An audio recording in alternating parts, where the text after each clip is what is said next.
y'all, we're back again with Alumni on Air, and it is so exciting. This is going to be a really great conversation about travel, about literally where you want to go. You can make it happen. And we have the amazing Dr. Tamika Galvin with us, representing 2015, here to talk about how she got from Memphis, actually not from Memphis, got from doing the core in Memphis to traveling all across the world and then coming back to Memphis to do some great work.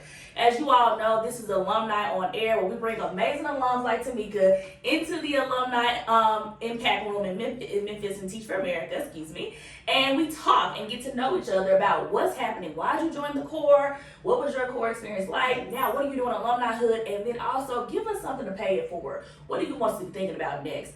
Who am I? I'm Jamisha Hayes. I did the core in 2011, and I'm the managing director of alumni and programs and of our pre-service, which is our teacher training section. I also have my amazing colleague, James Larkin. He's doing all operations and amazing things. He's our director of communications and alumni engagement. And so let's jump in. Tamika, I'm so happy to have you here.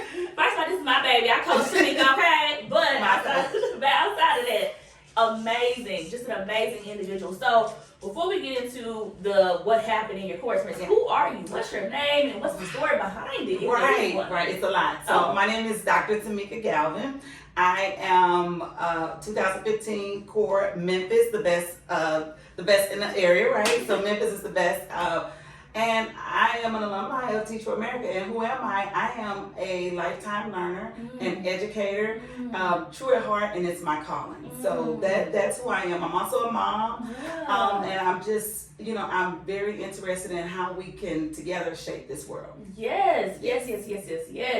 And so, where are you from? Because I know you're not from Memphis. No. Where are you from? What's home for you? So home for me is St. Louis, Missouri. Give it up for the Lou. I know St. Louis. Give it up for the Lou. So St. Louis, Missouri. And you know what? That's where I got my first intro to teaching, and it was by accident. Oh my. My son was born with some developmental delays. So he had young child developmental delays. And I didn't know what to do as a young parent. I was in my early 20s. And he was in Parents as Teachers and different programs, and they recommended a one-on-one classroom. Okay. So I stopped working and I volunteered at the school. And the principal said, "You should be my cafeteria manager." And I'm thinking, I just want to volunteer. I don't want to teach. I don't want to get an education. Yeah. She goes, "No, I was going to school for pharmacy, right?" Yeah. And so she goes, "No, you'll be great. You're really good with the kids." And I fell in love with the aspect of being there when kids came in, showing up for kids. Before long, I still end up going into the pharmacy world, but I was pulled right back into education because my heart is in the field of education where I want to remain. So yeah, that's how I actually got started. Is my son. I was volunteering, and before long, I ended up going from cafeteria worker to sub, and I just kept going. I just was like, I love this. It feels good. Yes. It was a job I can go and do every day without pay.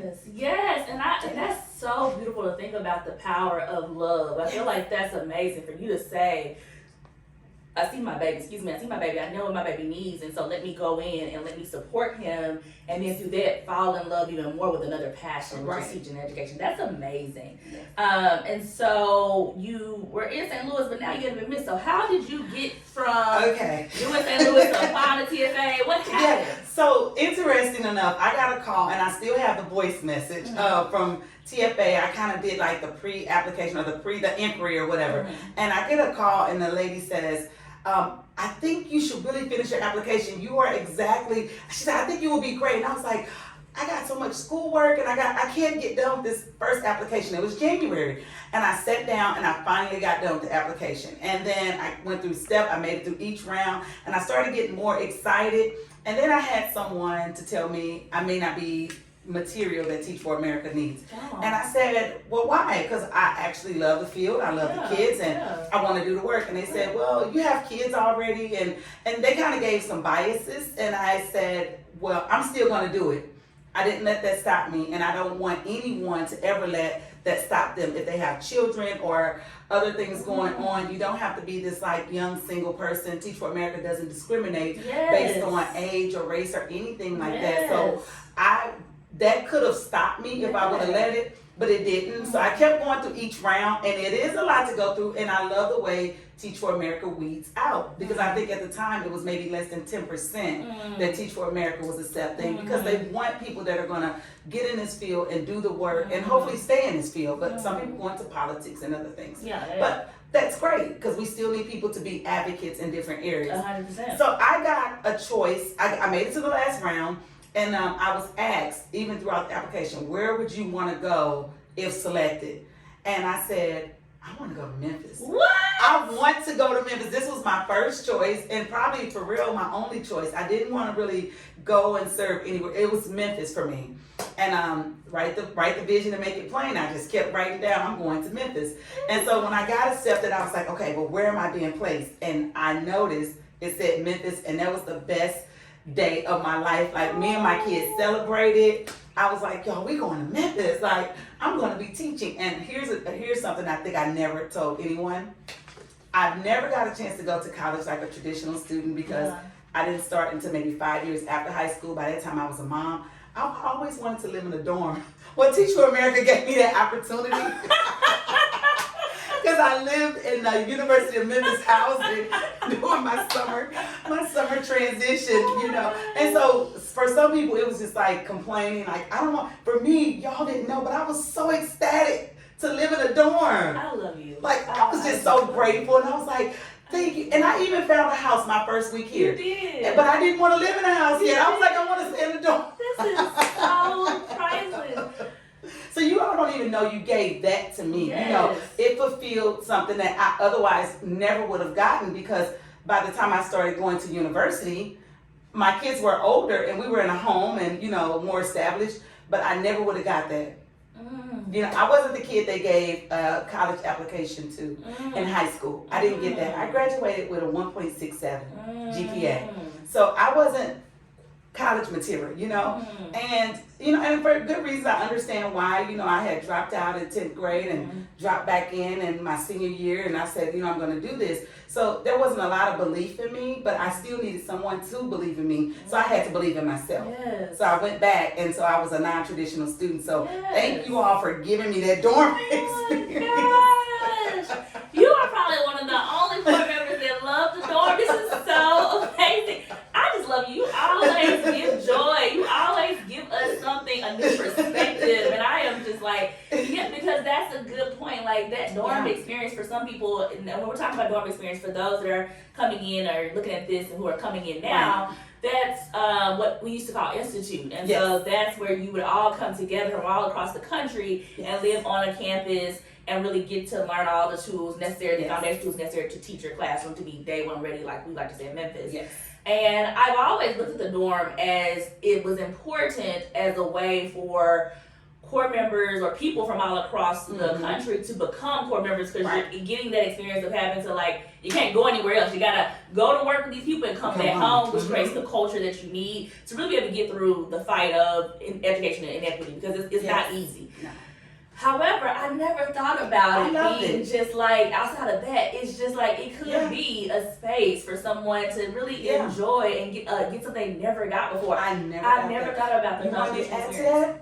I'm gonna blow your mind. I had my interview for the first school I was placed at. I had my interview at midnight in the dorm. What? Yeah, because we have office, so they didn't come to my room. We had like office areas set up, so the dorm turned into like your Office Depot, your Starbucks, your living. It's all in one, right? So the principal knew that the next day there was going to be like a job fair, and he had saw my resume and kind of spoke with me a little bit, and he said, you know what, I'm already on campus, because he had a doctoral class he was doing. He said, you mind if I just swing around? We can go ahead and do this now. Let's do it now. He was smart, because he did get me. He got you. He got me. And that was smart, yes. And so my interview didn't end till like maybe 2 that morning. Yeah. We stayed up talking, and he said, you are a diamond in the rough. And that pondered on my, even today I still think about those words. So even as I moved up, so I want people to know that Teach for America is not just a place to come to teach for 2 years or to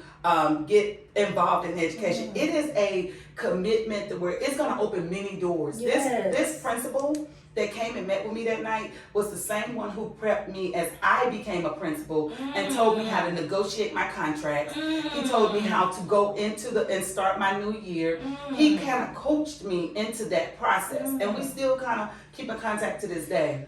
Oh my goodness, that is so powerful, this idea of the diamond in the rough, and then this person that is not just, so this is not a TFA employee, this is literally your principal that came and hired you. So first of all, the commitment of our educators and our school leaders in Memphis is, top tier, but also this shows an example of someone saying, I'm gonna come over here at midnight, giving up their time to find the best teachers for their school, and then not just pouring into you, making sure they're pouring into the community, pouring into the space of development for you, so that you can then go help hundreds of more kids as you progress on. So before we jump into alumni, just any tidbits that you want to tell us about your core experience. So you got the placement that you wanted regionally, but what about content? What you teach, and what are some core memories that you have from teaching? Right. So for me, I'll say this: I'm not a good test taker, right? So. But I believe if you're passionate enough about something, you're going to find a way. So I took the praxis so that I can teach multiple subjects. And social studies was probably by far my weakest. And I had a tutor that did not mind meeting me on campus, and we would go through it. And so the thing is, you may be good at a subject, because I was even good at math, but I had to even reach out and get some support with that. The thing is, when you become a court member, you want to make sure that you are using all of the resources around you. Everyone wants you to win. I don't think there was any one single person that wanted me ever to fail. I felt very supported. And so for me, getting through those tests was so important. I remember crying many nights because I was just saying, this is so important to me. And I thought about, I had to take myself out of it. So you will remove yourself at times and say, I'm not doing this just for me. I'm doing this for a kid. And that gave me more to fight. My kids in the school that I'm going to be serving. And I wanted to do it so bad. So some tidbits I would say for core members: come in with an open mind.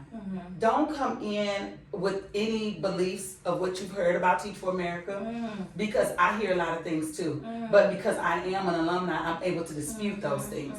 But as a new member coming in, you won't be able to dispute it right off, because you have to get your own experiences. But you just have to know and trust that this organization has been around for a very long time. And there are people out here like myself that are continuing to do this work.